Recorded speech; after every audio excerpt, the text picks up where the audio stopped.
On this week's episode of Ride the Lightning, the Tesla unofficial podcast, the full self-driving beta continues its crazy rollout as Tesla announces a new plan to bring willing new testers into the program. Plus, Elon gives an update on when we might see final design tweaks to the Cybertruck, the Model S Plaid Plus gets a price increase and a delay, and more.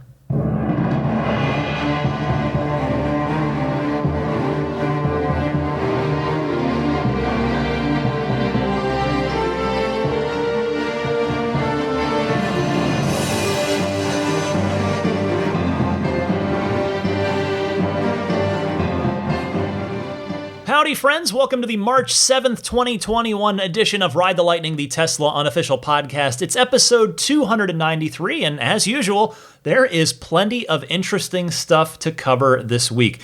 Before I get started, I wanted to note for the people that continue to reach out very kindly asking about Daisy, I have to say, I'm not a veterinarian, and I know even me saying that, all the veterinarians listening are like, uh-oh, what's he going to say that he thinks he's an expert at? But no, again, without any veterinary medical training, she seems better. Her body language, her spirit, like she totally seems like herself.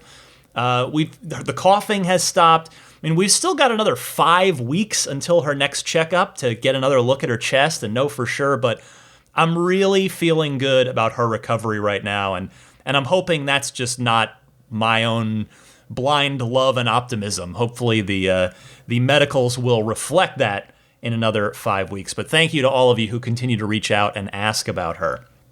All right, time for the Tesla news. There is plenty of it. First, the big story this week, once again, the full self-driving city streets beta, the FSD beta madness, just ongoing, and a lot more tweeting from Elon. In fact, the whole first chunk of the show here is going to be walking through some good Tesla updates from Elon on Twitter. First, following up on last week's, at the time, breaking story of Elon openly soliciting interest in the City Streets full self-driving beta on Twitter. So the next morning, of course, after I recorded, the head of Autopilot, Andrej Karpathy, said, quote, "Yes, excited and working hard to grow the full self-driving beta regarding Elon's tweet last night. I do not directly manage the invites. Please email earlyaccess@tesla.com, which we are using to coordinate the program," end quote. And now before you do that, don't do that. Because Elon then said hours later, quote, "Due to high levels of demand for the FSD beta, we are adding a download beta button to the service section of the car's display in about 10 days, end quote. He later clarified exactly what that button would do. And he said, "Assuming the user approves the warning and agrees to drive carefully, it will download the latest QA-tested FSD beta build as soon as the car connects to Wi-Fi. Build 8.3 of FSD should be done QA testing by the end of next week," meaning as you're listening to this, by the end of this week. So that's roughly when the download button should show up. Now, interestingly, later in the week, Elon would go on to note that whole bit about agreeing to drive carefully, well, they're serious about that. They're using the cabin-facing camera in the beta to make sure that you are actually paying attention to the road, that you are being attentive and not, looking away at your phone or doing anything besides focusing on the road. So do bear that in mind if and when you are able to get into the FSD beta. So people, of course, naturally had follow-up questions such as, what about Europe? Elon says, we will ask the regulators.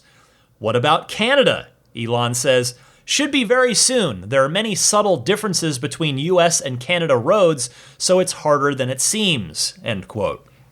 And this week, more people were added to the beta. I was not fortunate enough to be in that group, but a number of additional folks were, as confirmed by Elon. In fact, he tweeted Friday afternoon, just a few hours before I went to record the show, saying, FSD beta has now been expanded to about 2,000 owners, and we've also revoked the beta where drivers did not pay sufficient attention to the road, as I was mentioning a minute ago. No accidents to date. The next significant release will be in April. We're going with pure vision, not even using radar. This is the way to real-world AI, end quote. So it sounds like we will all have a chance via that button next month. Maybe not the end of the week or 10 days. It sounds like it's going to be more like 30 days when we might get a crack at it. Now, speaking of that download button, this is one of those things where, I respect the heck out of Elon and what he has driven this company to accomplish, but I think his heart was in the right place here, but maybe he didn't think it through. For a guy who adheres to first principles problem solving, there were a lot of ways that soliciting a bunch of extra FSD beta testers could have been handled both better and more efficiently. But I think he just gets excited about this stuff, as I've commented before, and he just puts it out there sometimes. Who I feel bad for, mostly here, is the marketing team and probably autopilot teams, who are most likely the ones that had to scramble on a Friday night and into a weekend, no less, last weekend, in order to quickly, quickly figure out a more practical solution from just looking at Elon's Twitter feed to the thousands and thousands and thousands of replies, which they seem to have arrived at with the idea of just casting the beta out wide with an opt-in button in the car. Now, if you think, well, wait a second, this is just going to be just madness. There's going to be so many people. You have to remember the pool of people eligible for this probably won't be that big. Or maybe I shouldn't use the word eligible. The number of people, the pool of people that will probably want to go ahead and opt into this, I think won't be as big as you think it will be in the grand scheme of things, because you have to assume, number one, it's only going to be available to people who've already paid for FSD, so that narrows the pool considerably. Also, you'll need Hardware 3, which narrows it a bit more because there are probably still some people out there that haven't received their upgrade yet, and or people who might still be on the Autopilot 2 system, which has been promised to work with FSD eventually, but may or may not with this beta. I don't actually know. And then from there, it'll narrow further by being something that, by and large, probably only the hardcore enthusiasts like us are even going to know or care about in the first place. Maybe care about, maybe too strong a word there, but be interested in participating in an unfinished beta release. And then from there, you'll still have people, the hardcore like us, and there may be some of us who won't want to partake in the beta and would rather wait until the release is deemed fit to be officially and widely distributed. Still, though, if you meet all of those criteria, and again, by virtue of listening to this podcast, you are much more likely than not to do so, it sounds like there will be a very tempting button appearing in your car at the end of, well, I suppose maybe not this week or next, as Elon first mentioned, but maybe next month, as he mentioned more recently there about build 8.3. Regardless, I am looking forward to trying it out if and when I get the opportunity. I saw just speaking from personal experience here, or I should say personally relevant experience, I saw a video on Reddit, on the Tesla Motors Reddit, of a guy taking the car through, right through the heart of San Francisco. He did a big drive all through my city. And that video, I watched the whole thing. I think it was good for me to see in order to ground my expectations. Now, don't get me wrong. It was impressive overall. It did everything it needed to do. Yes, there were interventions, as you would expect in a beta form, but it was impressive. And remember, of course, it will be getting better with subsequent beta versions. In fact, Elon has already talked up version 8.3, but relative to version 8.2, I should say. But I will say, from watching this video of the current build of FSD driving through San Francisco, it does sadly still seem to suffer from what is currently my personal biggest complaint with the auto lane changing on Navigate on Autopilot, which is the closest thing that I have in my car right now to full self-driving. And as I've told you before, I have the auto lane changes disabled. And what happened in the video is, again, moving through the streets of San Francisco, it just didn't seem to act quickly enough. I mean, I get why. It's erring on the side of caution as the system continues to evolve, but in real-world San Francisco driving, it just did not seem to be aggressive enough quite yet. Again, that's the key word here, yet. Still, though, as I've said, I very much am looking forward to checking it out whenever I do happen to get the opportunity.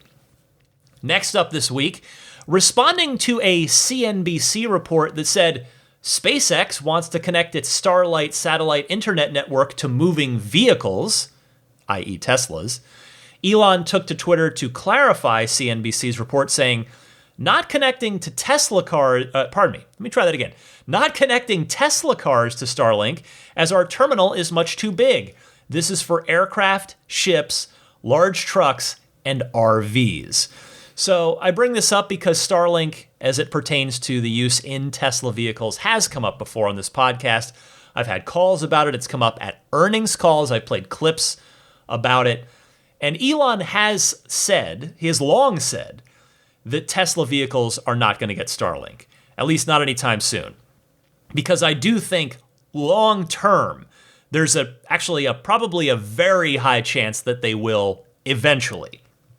They own and control the Starlink network. Well, I guess sort of. Not technically, since SpaceX and Tesla aren't officially under the same corporate umbrella, but for all intents and purposes, they are. Elon is the majority shareholder in Tesla, as well as the majority shareholder. I believe he's the majority shareholder as well in SpaceX, which is, of course, still private. So Elon is definitely in the driver's seat on this, should he decide that Starlink should go into Teslas at some point.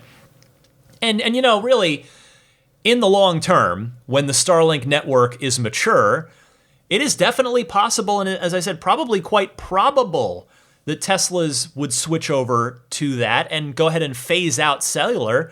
That way, they don't have to pay AT&T and their other global cellular partners anymore for a contract for, at least for new vehicles. They'll have to support the legacy fleet, but long term, there are certainly advantages to Tesla moving over to Starlink.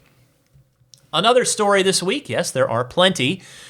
Responding to a Teslarati report that claimed Tesla Model S Plaid builds spotted ready to leave Fremont factory and deliveries are imminent, Elon saying, quote, still many fine details to address, but the final product will be fantastic. There's nothing even close, end quote. Now, I wonder if fine details means hardware stuff, software stuff, or both. I mean, they could still be dialing in little fit and finish things on the hardware side. I mean, after all, it is a brand new interior, so you've got a new process there, new parts there. You want to make sure that your NVH is okay, noise, vibration, harshness. There aren't any squeaks, rattles, any of that stuff in those new parts. There could be launch control on the software side because this is the quickest production car ever at 1.99 seconds. There could be autopilot calibration still being dialed in, since I don't know if you've seen the repeater cameras on the new Model S. They're bigger. They're in a different position than they are on the current Model S. So stuff like that. Now, I had heard through a source that deliveries of the new Model S were due to start already, that they were due to have started at the very end of February. That obviously didn't happen, so presumably it will be soon.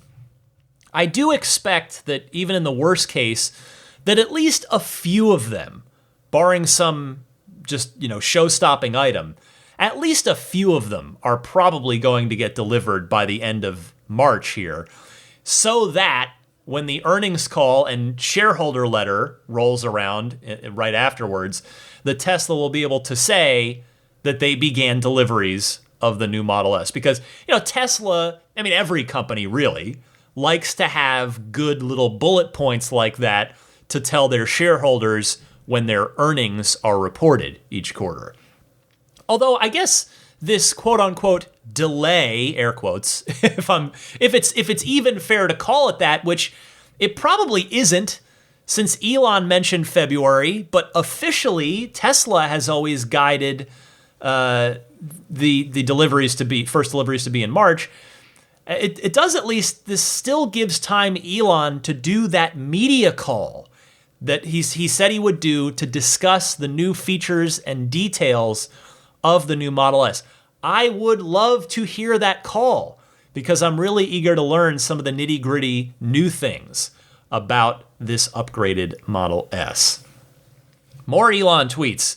In fact, one more here for you. When might we get an update on the Cybertruck now that we know its design is finalized and it's 3% smaller? Elon saying on Twitter, quote, update probably in Q2. The Cybertruck will be built at Giga Texas, so the focus right now is on getting that beast built, referring to the Gigafactory itself. You know, I wonder if there's any chance that they might actually do this update on the Cybertruck as a live demo in Texas at the under construction Gigafactory site. I mean, there's certainly plenty of room to socially distance at that massive facility. And hey, what better way to give an update on the Cybertruck than to actually show it? Although I guess thinking more about it, it is possible that they haven't, in fact, maybe it's even likely that they haven't built an updated prototype to physically show off, and that maybe the final design is still just that, a design for the time being. But we do know that Elon certainly has a penchant for fun in-person events. Look no further than, look at the last two Tesla events. During the pandemic, we had Battery Day and the Shareholder Day, in which it was a giant drive-in where everyone sat in their own Tesla. And the event before that, pre-COVID, was the cyberpunk-themed, Blade Runner-esque Cybertruck unveil party. So Elon definitely likes to do the fun stuff, the fun parties. So that being said, I think I would not put it past Elon at all to find a way to do this in Austin, regardless of whether or not there is a new hunk of stainless steel to show off quite yet. In fact, it could be a good way to discuss the facility itself and the unique manufacturing process that they're going to be using in order to build the Cybertruck there.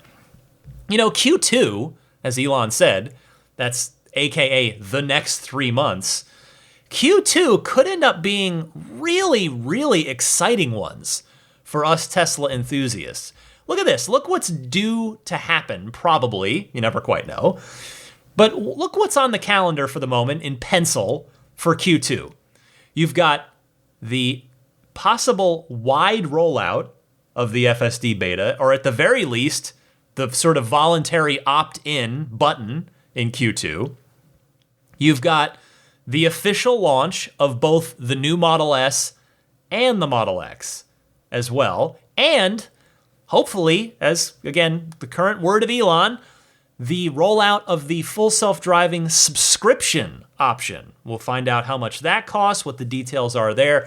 So there's some big stuff on the table for Q2.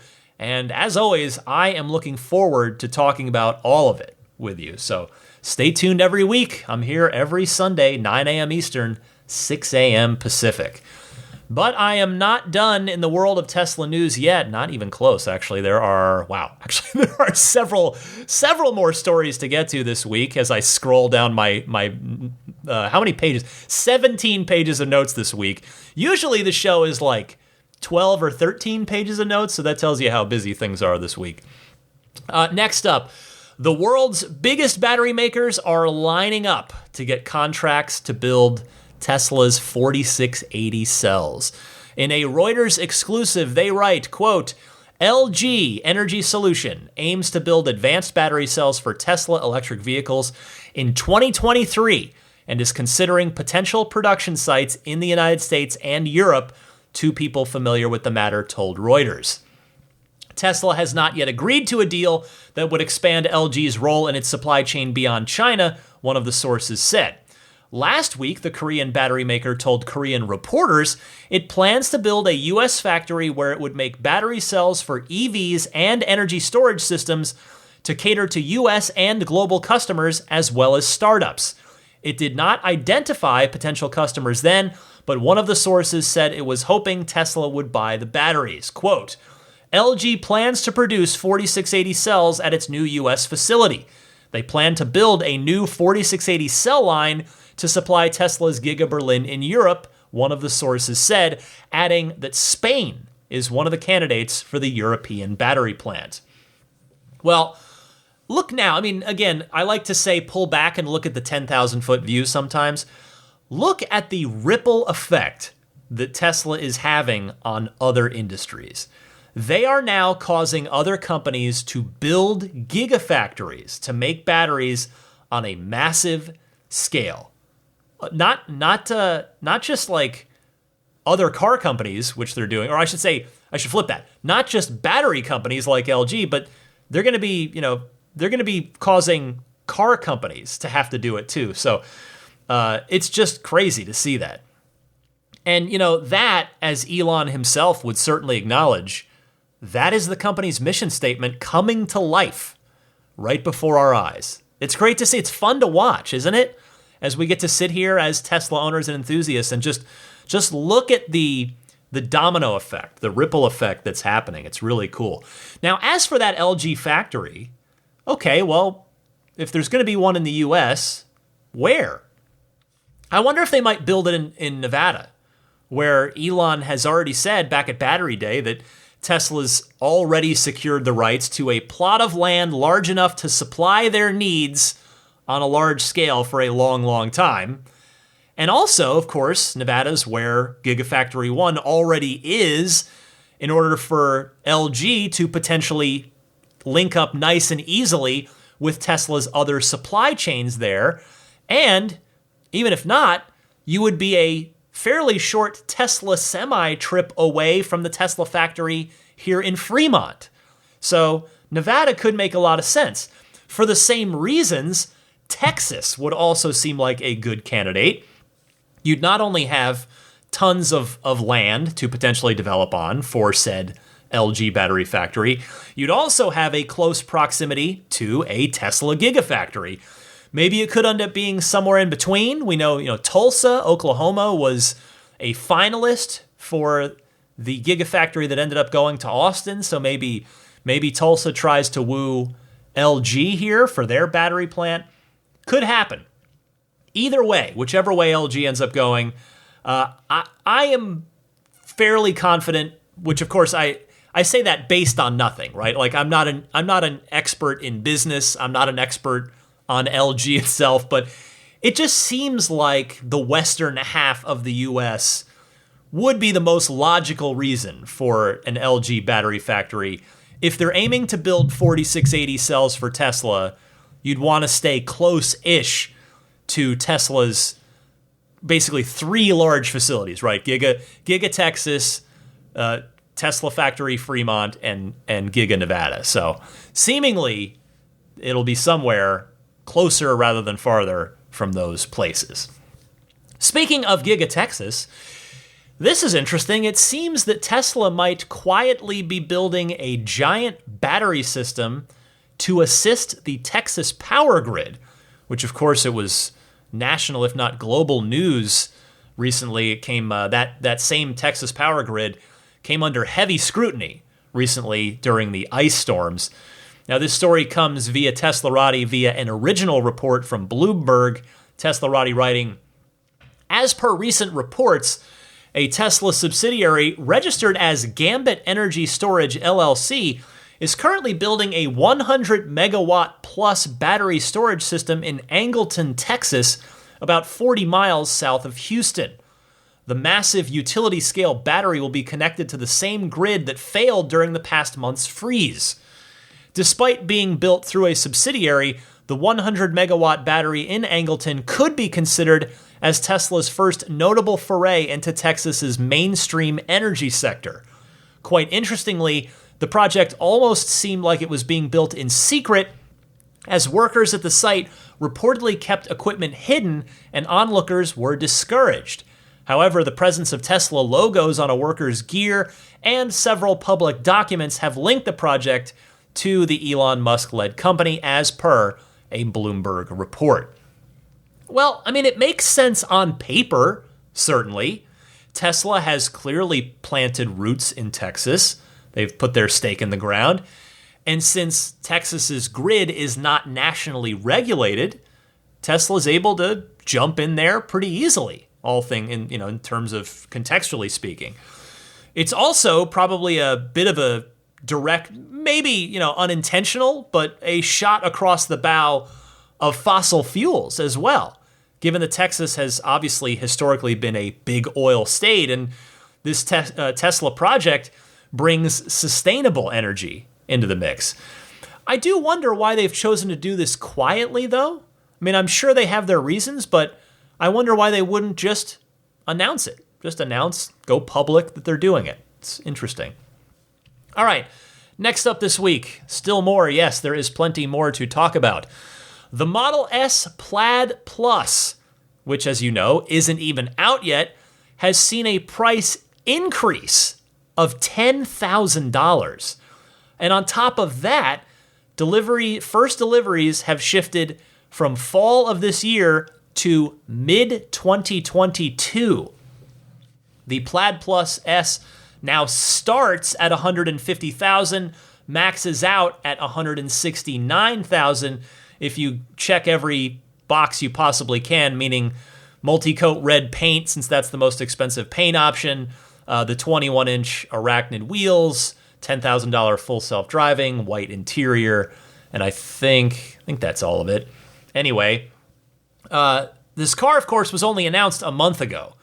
So hopefully, I don't have confirmation on this, because I believe those who put in an order for this just have a typical $1,000 reservation, like a deposit. So if you have if you've ordered a Plaid Plus, I would like to hear from you, because you can just email me. You don't have to call in necessarily. I would be curious. Hopefully Tesla is going to honor the lower price from when those first movers put in their orders. I mean, that would be the right thing to do. Tesla has traditionally done that, so hopefully that's going to be the case here. I mean, I guess, and if it is the case, then hey, the early adopters of Plaid Plus will save $10,000 on their car, which, one way you could look at that, you'd get sort of quote unquote free FSD, free full self-driving package. Now, I'm certainly scratching my head at why here. Why did Tesla decide to do this? Both the price increase, the delay is a little more obvious, I'll get to that in a second, but the price. I mean, usually Tesla's price adjustments mostly go the other way, although hold that thought for not this week, as I'll get to in a minute, but the notable exception is that FSD has mostly only ever gone up in price, except for a very brief window where it went on quote-unquote sale in that was, I think, late February of 2019. But anyway, FSD has always gone up, but I wonder, is it that Tesla got too many orders for the Plaid Plus relative to their expectation of the number of orders they would get and the limited supply of 4680 battery cells they expect to have, and thus maybe they wanted to scare off some people on purpose by raising the price? Or is it the other way, that Tesla has received fewer orders than they expected for the Plaid Plus, and so they figure they might as well just crank the price up in order to increase profits on the people that do decide to order, figuring that $10,000 is probably not going to make or break the decision for the people that are buying that kind of car at that kind of price point. I don't know. Now, I guess another option comes to mind, just trying to think through it more logically. Maybe the initial 4680 cell output or expected volume is lower. The actual battery's volume is lower than they had initially anticipated. for fall of 2021. And so they're raising prices to account for that increased cost of those new batteries, since there will be fewer of them. Again, it could be all of the above, given the delay on top of the price increase that, hey, they're trying to scare away buyers from a car that they are going to be battery constrained on and that won't be out for over a year from now, and that they would rather raise the price on that to try and convince those same buyers to go ahead and purchase a car that Tesla can build them and deliver right now, which is the regular Plaid Model S. There's also something else to wonder out of this.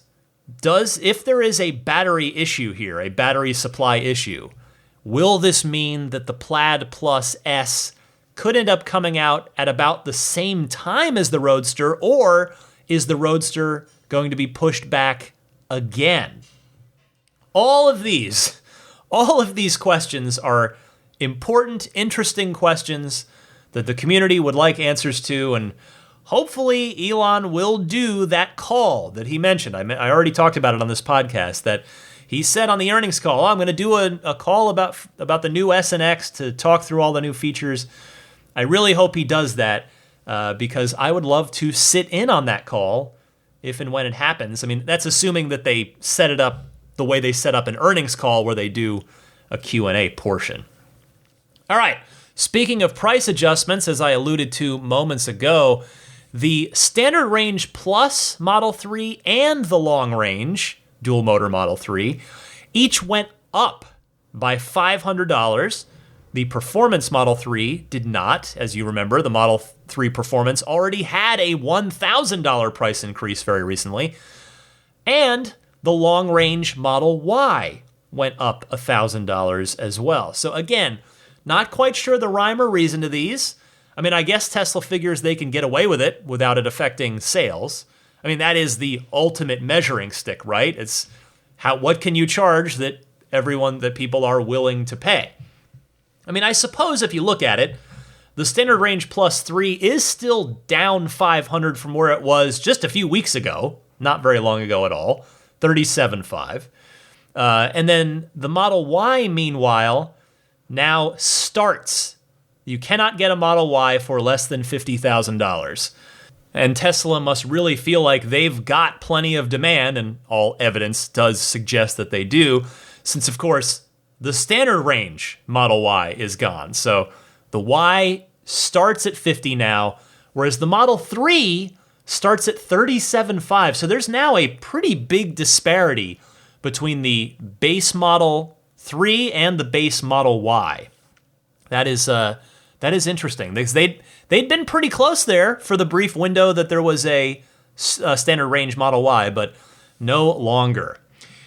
Finally this week, remember that 62-stall V3 supercharging station in Santa Monica that I mentioned last week, which would have been, had it been constructed, the largest V3 supercharger in the world, since, again, the Shanghai 72-stall site is all V2s.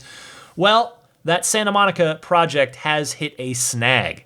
Teslarati reporting, after being approved by the City Commission on March 3rd, a follow-up meeting on March 9th proved that the two lots Tesla planned to utilize for the new supercharger project are being included in an emergency interim zoning ordinance for potential housing in Los Angeles, end quote. Well, I am certainly very familiar, or at least aware of, the housing crisis in California. I mean, it's a very serious situation here in San Francisco as well. There's just not enough affordable housing. So I want to say I don't have the full context to form my own educated opinion on this with regard to Santa Monica. I will say that I'll just have to trust that that city's leadership's heart, collective heart, is in the right place on this. The only reason that it's still a bit of a head scratcher to me is because, again, they just voted to approve it days before. So that's a bit odd. But anyway, moving forward, because that's all we can do from here, the emergency interim zoning ordinance puts the project on ice for a minimum of 45 days and a maximum of 2 years, or I suppose it's more like a maximum of forever, if indeed they decide to build homes there instead of allow for Tesla to do their supercharger construction.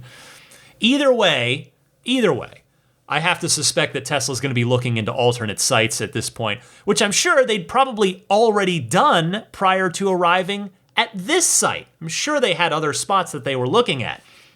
Although, as I said last week, I would imagine that real estate near downtown Santa Monica and the 3rd Street Promenade and the Santa Monica Pier, probably pretty tough to come by. So we'll see if Tesla ends up needing to scrap their supercharger plans for downtown Santa Monica altogether. That would not surprise me if that ends up being the case. I mean, I've been there a number of times, as I talked to you about last week.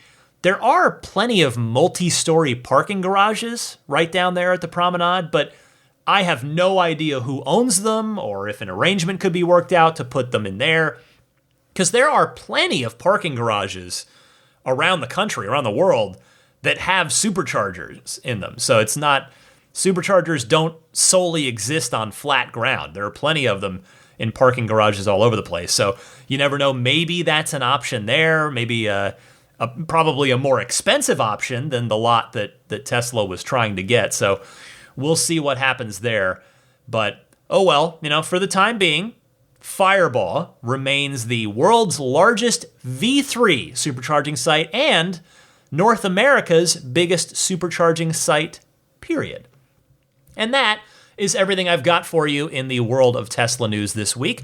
But stick with me, I've got plenty of your awesome and excellent Ride the Lightning hotline phone calls lined up for you. Stay tuned right after this. This is Steve Downs, the voice of Master Chief, Sierra 117. You're listening to Ride the Lightning, the Tesla unofficial podcast. That Cybertruck looks a lot like a warthog, doesn't it? Master Chief, out. All right, time for the Ride the Lightning hotline, as, of course, Daisy times her water drinking perfectly for this. Anyway, I would love to hear from you. If you want to call into the show and be a part of the podcast, you can call in anytime in one of two easy ways. Either use your smartphone's built-in voice recording software, record your question, as usual. Please try to keep it to 90 seconds or less, that I can get to as many people each week as possible, and email that file to me at teslapodcast@gmail.com. Alternatively, you can leave that same 90-second or less message on the Ride the Lightning hotline itself. Just call in anytime. It's toll-free, and the number is 1-888-989-8752. Again, that's 1-888-989-TSLA. And if you know someone special with an upcoming birthday, anniversary, graduation, or some other special occasion, you can give them a unique gift of recorded voices from friends and family telling them why they're special. The recordings can be podcasted or put onto a keepsake. Visit lifeonrecord.com to learn more. Ken is up first, reacting to the idea of the hovering roadster with the SpaceX package. Go ahead, Ken. Hey, Ryan, it's Ken. I could be missing something, but I don't think you'll be standing under a hovering roadster, even if you're stone drunk. It seems to me that the force required to keep that heavy of an object that far off the ground is going to make a lot of downdraft, and it's not going to let you get real close to it. Now, it might kick up a lot of debris and gravel, so you probably still aren't going to want to do it close to a crowd or other vehicles or buildings for that matter. That was my thought. Maybe you'll get something more definite from a physics expert. Thanks. Ken, you make a great point. You are absolutely right about this. The loud sound is one thing, although I'm not sure if it's going to be loud the whole time that the thrusters are activated or just when they're first fired. But it's certainly going to be pushing a whole lot of air downwards in that scenario, such that you probably won't want to be standing directly underneath it. Thank you very much for calling in. We'll see when we finally get a proper live demo of the SpaceX package and what it can do, whether that's going to be this year or, as I would expect it, probably sometime next year. Chad from Nebraska is next. Go ahead, Chad. Ryan, this is Chad Carlson from Aurora, Nebraska. I love your podcast. It's incredibly informative and educational, and it's just a joy to listen to each week. I pre-ordered and have a reservation for the Cybertruck. And it looks like I'm in the queue at about number 300 or 400,000. So it's going to be a little bit before I get it, I'm assuming. But I would love nothing more than to be able to purchase the ATV at the same time. So curious if you have any updates on the ATV or if you know anything about it, if it'll be made available at the same time. And then if you have any specs or any information on what that ATV will look like or can do. Again, thanks a lot. Appreciate it. Take care. Chad, thank you very much for the kind words. I really appreciate that. In fact, I don't feel worthy of them because I have to tell you, I don't have a great response to your call. I haven't heard a thing about the ATV, aka the Cyberquad. All I can really say is that the surest sign that it's still happening is that it was lined up alongside the other Tesla vehicles flanking the stage at Battery Day last September. However, I do have to imagine realistically that it's an extremely low priority for Tesla. And I want to again emphasize I have no inside information on this thing. My hunch is that it's probably not going to be available at the launch of the Cybertruck. Now, you indicated that you think you're fairly far back in line, so will it be available to order with the truck by the time your place comes up in line? Well, maybe, but that's obviously just impossible to know right now. I have no doubt, though, that it is going to be a very, very fun vehicle that Tesla is probably going to make you sign quite a legal waiver in order to buy, since ATVs aren't really known to be as safe as, say, Tesla cars in general. But let's hope that Tesla offers a very sweet Cybertruck or how about a cyberpunk-themed helmet to go with it, right? You got to have a cool helmet to go with the Cyberquad and your Cybertruck. So hopefully we've seen Tesla's designers. The design team under Franz von Holzhausen designed an awesome looking bottle of tequila. So surely they must have some cool sketches for what they want to do for helmets that complement the Cyberquad and the truck. So we'll see about that. Thanks for your call. Dylan in Austin is up next. Hey Ryan, this is Dylan in Austin, Texas. I have a 2021 Model 3 long-range all-wheel drive, and I took it on my first long road trip from Austin, Texas to central Kansas, straight up I-35 the whole way, and I just had a couple of thoughts about what I learned on my first long trip. First of all, I really don't know that enhanced autopilot was all that necessary, especially for that long of a trip. The standard autopilot worked great. It was like cruise control on steroids. It made the drive so much nicer.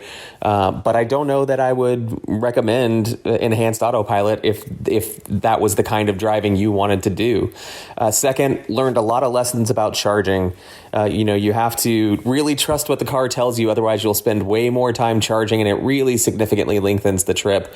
As it stood, it turned about a 9.5-hour trip into, closer to a 12-hour trip all in all, which, I probably could do a little bit better as I get more used to the car and get more used to the charges. But, the trusting the car and trusting what it tells you to do really is the way to go. Anyway, those were just my thoughts on a first long road trip. Love the podcast. Thanks.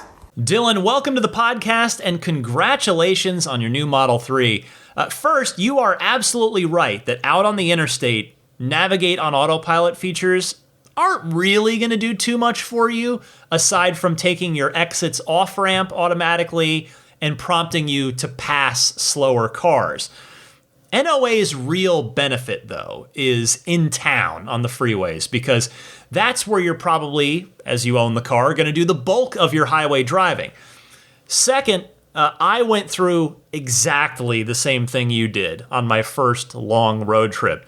I charged way longer than I needed to because I wasn't sure that I could trust the car yet, right? And I didn't want to end up stranded somewhere. I have since learned that I totally can trust the car, and that the same trip that I've done, twice to Phoenix and twice to LA. So part of that, the Phoenix trip involves the same leg as the LA run. But anyway, I have learned that I can trust the car. And now that trip to Arizona it went much more quickly the second time than it did the first time. In fact, I plan on making that drive again once my entire family's fully vaccinated, since my parents fortunately already are. And now the CDC guidance says that that's, those small family gatherings with everybody vaccinated is totally good to do. I mean, I could just fly, but I'd rather bring Daisy, since I think we'll just go down there and hang with them for a week. So I will probably hit the road in my Model 3. Anyway, I am glad that you're enjoying the car, and thank you so much for calling in. Next up is Mark from near Vancouver, British Columbia. Welcome, Mark. Hi, Ryan. It's Mark from near Vancouver, British Columbia. Love the show. Love what you do for the community. Thank you so much. Learned so many things from the show, and share it with my father-in-law as a new Tesla owner as well. I have a Model 3 myself. We have some snow right now in Vancouver, not often, and I've noticed that the fan, the climate control, everything shuts off in the car when I'm preheating to go for a drive. It happened yesterday where preheating the cabin, and then I open the trunk of the car to do something, unload or load things up, and the climate shuts off in the car. And if you don't notice it, you go on your merry way and close the trunk, car's no longer preheating. So it happened yesterday when I was trying to keep the family warm in the house. I'm loading things in the car, in the trunk, and when the trunk was open, the entire time the cabin wasn't on. So I think it's an oversight in programming because, again, we are in a kind of somewhat cold climate sometimes, and that may not be the case for the engineers in California, of course.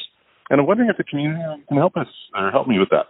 Thanks again. Love what you do for the community. Cheers, and say hi to Daisy the Boxy puppy as well. Okay, thanks. Bye. I have noticed the same thing, Mark. If I'm preconditioning the cabin remotely, opening the trunk cancels it out.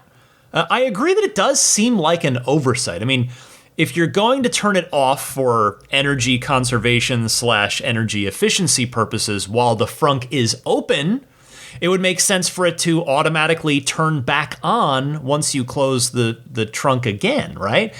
I wonder what Tesla's reasoning is for this. It seems like one of those things where colder climates might have really caused Tesla to take action on this one already if they weren't a California-based company. Mark, thank you very much for your call. Let me go next to Rod from Frederick, Maryland. Go ahead, Rod. Hi, Ryan. Rod Simmons, longtime listener from Frederick, Maryland. On show number 286, you were talking about the upgrade of the infotainment system for Model S and X owners that had a price reduction from $2,500 to $1,500. The thing that has prevented me from doing this upgrade, and I think others should consider it, is that you lose your free premium connectivity that you currently have once you do the infotainment system upgrade. Which just means, like Model 3 and Model Y owners, you'll have to pay $9.99 a month. What is unclear to me is, from what I've read, it sounds like you only have to pay that $9.99 if you want to access advanced features such as Netflix and YouTube, which I'm more than happy to access when I connect my phone to my car. So I'm hoping you might have some information as to, is it actually required? Like, would I lose my current mapping data and my traffic information and streaming music if I don't pay the $9.99 a month? That's just a question. Hopefully you can help out. Thanks. Rod, thanks for calling in with this. This is the first time I've heard of it, and this is rather unfortunate if that is indeed the case. I mean, your lifetime premium connectivity should be tied to the car, not to the MCU. And when I say should, I am giving my opinion there. Unfortunately, I don't know for sure about the actual policy behind it, but you are correct that live traffic data and streaming music would go away if you don't pay the $10 a month. I actually texted my cousin Pat in Arizona about this because he's got a 2013 Model S, and he did the MCU2 upgrade not too long ago. And I asked him if he's having to pay now, and he said no, that he has not had to pay. So hopefully you'll be fine if you upgrade. I should also take this opportunity to point out something I should have mentioned when I first talked about this subject, that Tesla seemingly lowered the price of the MCU upgrade because of the threat of a recall of the 158,000 S's and X's affected by the eMMC memory unit in the MCU-1, which, as discussed in a previous episode, is basically guaranteed to fail at some point. Listener David Felix wrote in with his opinion on this, which I certainly can't argue with. I wanted to read it to you now real quick. He said, quote, Tesla should do the right thing, issue a full recall, refund those who've paid for MCU replacement, say they're sorry for not taking care of this sooner, generate goodwill with early adopters, and comply with what the NHTSA has asked them to do. Tesla isn't a fledgling automaker anymore. It's time to treat its customers like other companies have learned to, sometimes with millions of cars on the road. This is only 158,000 cars, end quote.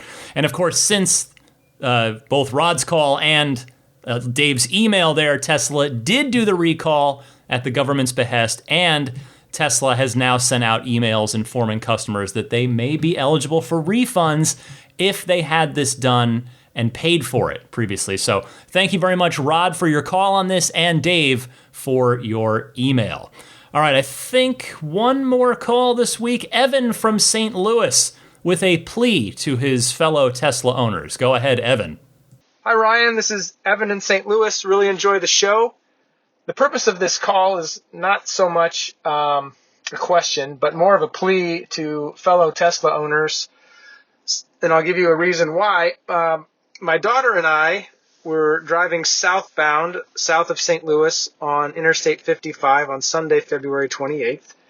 And the reason why I'm being so specific is I'm hoping the Tesla driver that we were so excited to see on the highway is listening, because as we approached the driver, we were so excited to wave and say hello to a fellow Tesla owner. And when we looked over, the driver was not paying attention and had both hands on his phone, texting, not even looking at the road.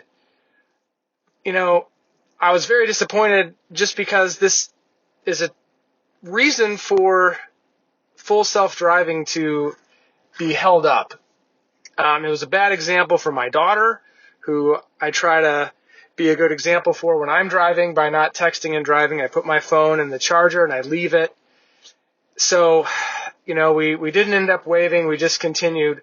Well, he sped up. He was obviously on autopilot. And then so a few minutes later, he started to pass us, and so we're like, okay, maybe we'll give him another chance and we'll wave. So as he begins to pass us, we look over, and he's still doing the same thing. It was a gray Model Y, so sir, if you're listening, come on, man. Please be better. Ryan, love the show. Sorry for the length. Have a great day.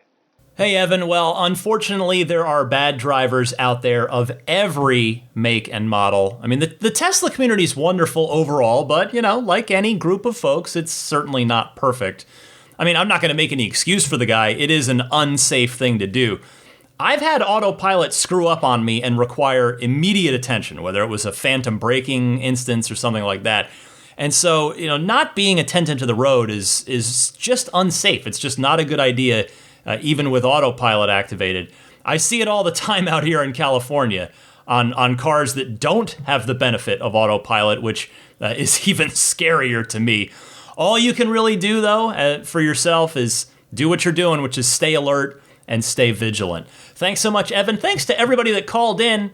Again, I'd love to hear from you. If you want to leave a question on the Ride the Lightning hotline, you can call in one of the two easy ways that I mentioned at the top of this segment. Stick around, though. I'm not quite done. Got the pro tip of the week for you and a bit more right after this.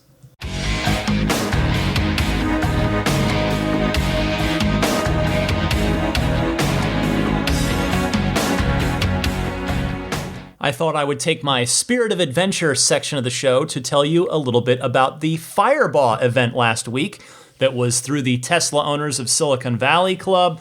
I want to thank John and the club leadership for putting that together. It went great. It was a lot of fun. That's the first time that I've done any Tesla event in quite a while. I guess actually since Battery Day. So it's been a while. But yeah, it was really fun. There was an option, you know, people were coming from everywhere. So there was an option to meet up at a San Jose, California supercharger and then caravan the about 2 hours down to the Fireball station, which, of course, as I mentioned, it's the biggest one in North America, 56 V3 stalls. And so I went ahead and did that because San Jose, I mean, it's on my way anyway, effectively, to the Fireball station. So I went down there, met up with everybody, and it was fun, man, being in a giant Tesla Caravan. I mean, inevitably, it kind of broke up into groups because we're not the only cars on the road. But for most of it, I was in a group of anywhere between like half a dozen and a dozen Teslas at a time. In fact, I have a pretty good picture. Well, maybe not a great picture. It's a decent picture on my Instagram, which is DMC_Ryan, if you're interested in that. Of one of the pictures I posted is us at an off-ramp and that's curving. So, and we were all stopped. So I took out my phone and took a picture of that. And I mean, you can't see the cars behind me, but in front of me, you can see, I think it was something like 12 or 14 in that picture. It was just really, really neat to see. So that was fun. And then we, of course, got to the supercharger, and everybody kind of took shifts charging. There were spaces left for actual travelers, people that were just coming through, that were moving. I mean, we didn't take it over, so we wouldn't do that. But yeah, it was a really nice event. The 56 stalls are in sort of 2 clusters, and well, mostly 2 clusters, and then there's sort of a little third spot, but the bulk of them are under the two canopies, which is nice because I'm sure it gets hot there in the summertime. And there's solar panels on top of those canopies, so that's really, really cool to see. There's a McDonald's right there. There was a gas station right there, which is certainly not relevant to Tesla owners, other than the restrooms, I guess. And we'll see what else is going to go in there at some point. But pretty cool station, tons of chargers. And the turnout was huge. There had to be, in fact, I think Rome Strack, who a loyal listener who I actually finally got to meet in person, I believe he, with his drone, counted like 102 cars or something. It was a heck of a turnout. It was a great event. Great to meet a lot of listeners, including Rome and some other folks that I hadn't actually met face-to-face before. So that was a lot of fun. Great meeting a lot of you there. And it was just kind of nice to get out and see people, and just made sure everybody was masked and tried to make sure I was doing social distance and all that stuff, and I felt okay about it. So yeah, good times. Thanks again to the Silicon Valley Club for putting that together. And the only thing that happened to me, which I ended up making a service appointment after I got home, because I thought about it and I was like, you know what? This is not supposed to happen. I'm going to bring it in for service and see if they can figure something out. After I left the supercharger in San Jose, I got back on the freeway, with everybody else, turned on autopilot, and the car started, and I really am not exaggerating here, like drunkenly swerving within the lane it was supposed to be locked into. And this happened to me one other time. I talked about it on the podcast. It was probably, I don't know, it was months ago, because I've barely done any supercharging while during the pandemic, because I haven't really gone anywhere. But this happened to me one other time, and it happened again here, where I turned on autopilot and the car just starts just diving out of the lane to the right and then swerving back and kind of just like making a snake pattern in the lane and even, as I said, out of the lane. And I'd seen this before, and so I was frustrated. I did a reboot, just hold in both scroll buttons until the car reboots, and I had it under manual control during that time. And sure enough, when it came back online, when the screen came back up, I turned autopilot back on, and it worked fine from there on out. And it did not occur again after supercharging a bit at Fireball. And then I even went, because by the time I got home, I had fairly low charge, and I thought, you know what? Let me go to a V3 charger, because there's a new V3 down in San Mateo, which I think I might have mentioned. It's I forget how many it is, maybe 12, 14, all V3s. And I thought, you know what? I'm really low here, and that's where that's when you get the peak 1,000 mile per hour, 250 kilowatt rate. Let me see if I can go actually get the max rate because I was down to about 60 miles or about 20%. In fact, by the time I actually got there, it was less. It was more like 15. So I did that same evening after I'd gotten home, supercharged up to, 70%, and then headed home, right back on the freeway, and it was fine. It was fine. So I can't replicate this thing, but I made a service appointment anyway and just told that Tesla asked me, where were you? What time was it? I gave them all the information I could, even told them I rebooted. So if you're able to kind of check the logs and see a reboot, that's when it was. And I get a call at the end of the day after they told me, I had my appointment yesterday. They told me we'll probably have it for a couple days. So, and they were kind enough. They did have a Model S loaner, so I was able to get that. And they called me, they sent the message through the app, the text message through the app, at the end of the first day and said, your car's ready. And so I texted back and, okay, well, what'd you find? I thought, since they told me 2 days and it was done in one, I was like, they must have found something and fixed it. But nope, they supercharged and tried to replicate it. They couldn't do it. The logs didn't show anything abnormal. So they gave the car back and said, well, maybe it was like the lane markings were weird in the road and they don't know, they weren't there. But I know for sure. I mean, I'm not a software engineer. For sure, this was not a lane marking problem because this has happened twice, both times after supercharging, which can't be a coincidence.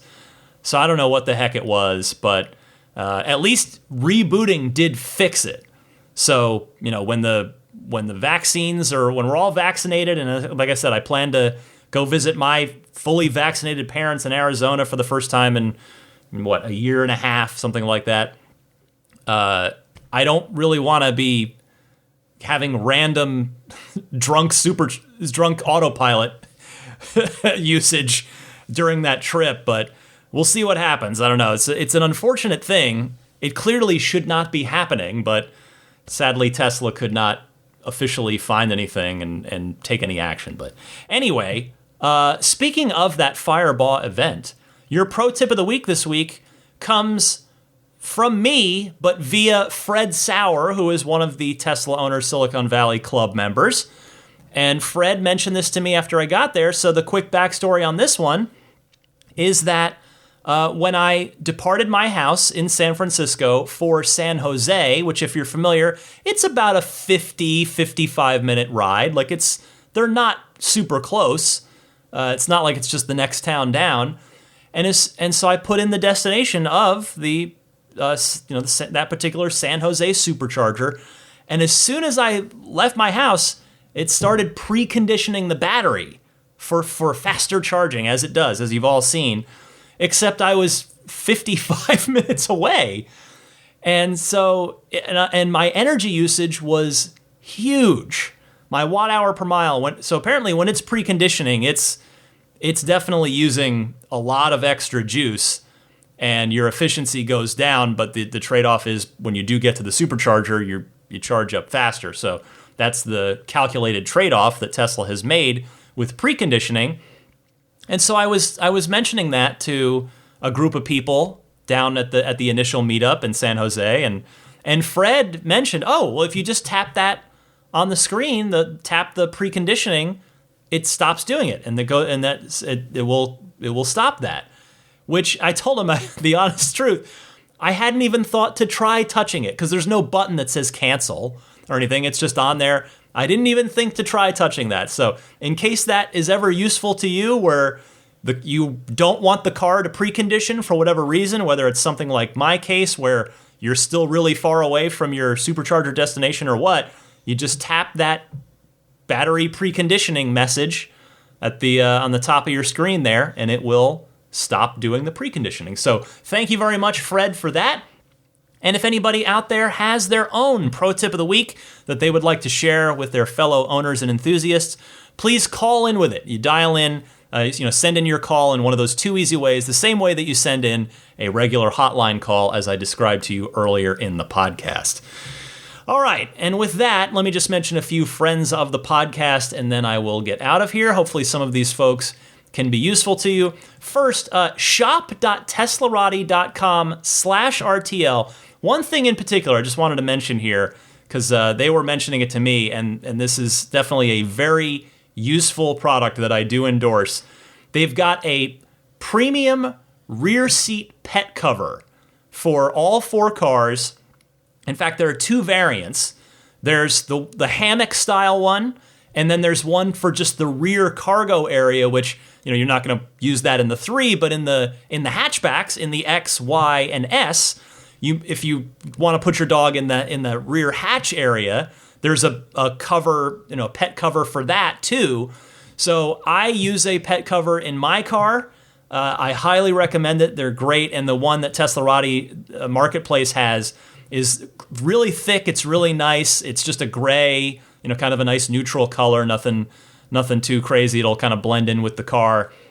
So if that is of use to you, if you're a fellow dog owner that wants to protect your seats, protect your cargo area, you can either get the version with the hammock or get the separate one that's for the rear cargo space. Shop.teslarati.com/RTL on that. Meanwhile, abstractocean.com, that is the one-stop shop for, well, practically everything. As I've said before, they've got all kinds of stuff. The cup holder stabilizer to really make sure you have 2 cup holders and not the 2, but with the gap in between, and the cups they're not always like really firm in place.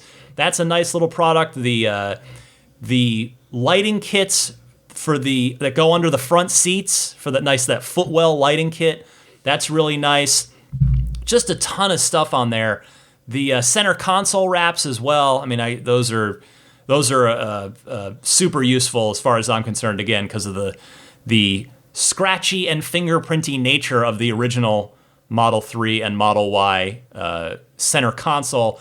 So anyway, abstractocean.com, and use the coupon code RTL Podcast, all one word, RTL Podcast at checkout, and get 15% off of your first order there. Just my advice is to browse around, get everything you want at once, rather than like buy something now and then next week when you maybe need something. Get it all, because you got to use that coupon code, that one-time coupon code.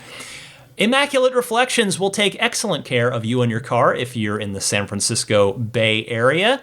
Jeff is a wonderful human being and an extremely talented detailer, and he is offering a discount to listeners of this show. So whether you're looking for paint correction, ceramic coating, paint protection film on some or all of the car, Jeff at Immaculate Reflections I guarantee you will leave happy. Like, I literally guarantee you will leave happy. Your car will look better, and it will be more protected. It will leave there better than it came in, I promise you. So to learn more or book in with Jeff, do so at his website, which is irdetailing.com. And then the puretesla.com/RTL link, that's the place to go to for your dash cam and Sentry mode needs. Just a nice little micro SD based solution that plugs into the USB port in your car. It comes pre-formatted and ready to go. It's just going to last. It's just going to work. $49 for the 128 gig kit. That's what I'm using. There's also a 256 gig kit if you want to step up. puretesla.com/RTL. And then finally, my friends at Jada, they're up to 3 products with the new one coming. In fact, I think the new one might be announced. I'll wait till next week to make sure. But they've got the wireless charging pad for Model 3s, the USB hub for 3s and Ys. If you want to get either of those, use the coupon code RTL to get a discount. And if you would please do so, purchase via my referral link, because full transparency, they'll throw a couple bucks my way from the sale if they know that you came via Ride the Lightning, which they will know that because you'll use my link, which is getjada.com/REF/8. And Jada is spelled JEDA. Finally, just want to plug the Patreon real quick. It's that time of the show where I tell you that I am happy to do this. I love doing this, but it is a lot of time, it is a lot of effort, it is a lot of research, etc. And if at some point that you feel the desire or ability to support my efforts of the podcast, it really would mean a lot to me. The various support tiers, I've tried to make it a rewarding thing where if you do the base tier is the $5 tier. I call that the sport tier, naming them all after Tesla drive modes. The $5 a month tier will get you early access to each week's show, so you can listen on Saturdays instead of waiting till Sunday. But then it goes up from there. There's the next tier up is you get the early access and a monthly bonus mini episode. In fact, the one I just did back at I did it, was it last week? Or gosh, I don't know when it was. It feels, time is meaningless now.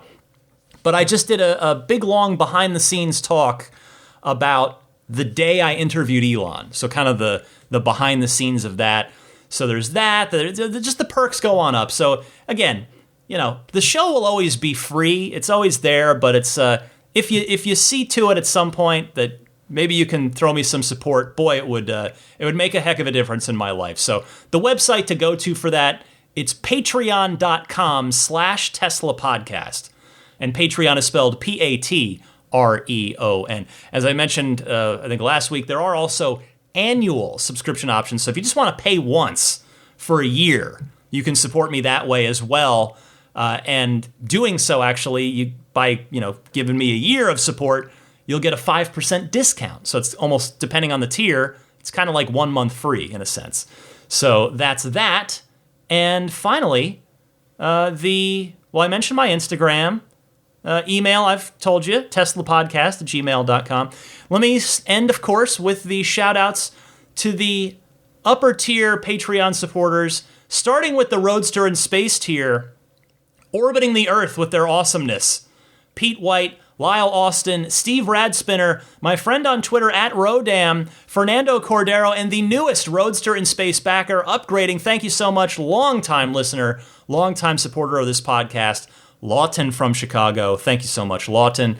And then the Maximum Plaid crew, Pete White, Jonathan Wales, Sean Neidig, Cameron Clark, Daniel Grummer, Seth Capello, Nick and Tony, Tesla Hitchhiker 42, John Schmidt, Stan Roth, Howard Anthony Smith, Jackson Wallace, Charles Galpin, Neil Weaver, Ryan from Las Vegas, Darren Nickel, Kaz Barnes, Ulrich Lassa, Brett Libano, Patrick Wisniewski, Gil Cabrera, Hay Watley, Eric Brown, Mark Eversole, and the newest Maximum Plaid tier backers, Todd Badger. Todd, I'm so sorry I missed your shout out last week. I apologize for that.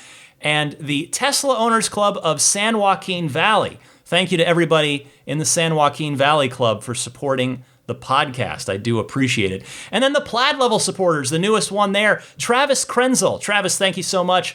Along with George Cassiopo, David Brander, Alexi Heft, Logan Willis, Robert Miracle, Jason Chalukas, Joe Edgel, Tim Hyde, Peter Chalet, Eric Randolph, David Nondahl, Jerry and Mary Smith, Joel Sapp, Dory and Steve Guberman, Jeremy, Tesla Owners of Taiwan, Jeremy Harris, Ron Lee, John Cody, Charlie Gillespie, David Perella, Sunil Joseph, Dennis Peak, Will Stedman, Stig Mickey Jensen, Jeff Angwin, Chase Cabanillas, the Lydia family, Michael Regal, Chris Beach, Aaron Altschul, Jared Brown, Jerome Strack, Jamie Dalton, Noel and Lucy Murphy, the Tesla Owners Club of the East Bay, Scott Gillis, Paul Casarino, Ryan Natchett, Mike and Barbara from Louisville, and David J. House. Thank you all so very much for your continued support on Patreon. That will wrap it up for me. I've been talking long enough. Another fun and busy week of Tesla news. I hope at least some of you out there hopefully got into the new 2,000 person round of the full self-driving City Streets beta.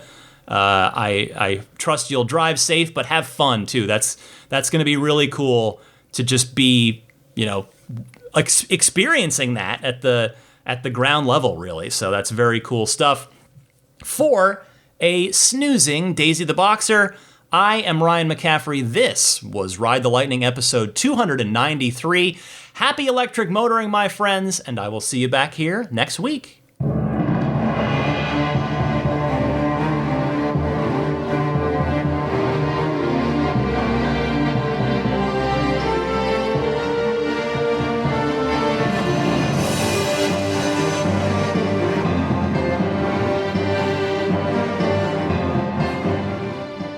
I mean, I think a Tesla is the most fun thing you could possibly buy ever.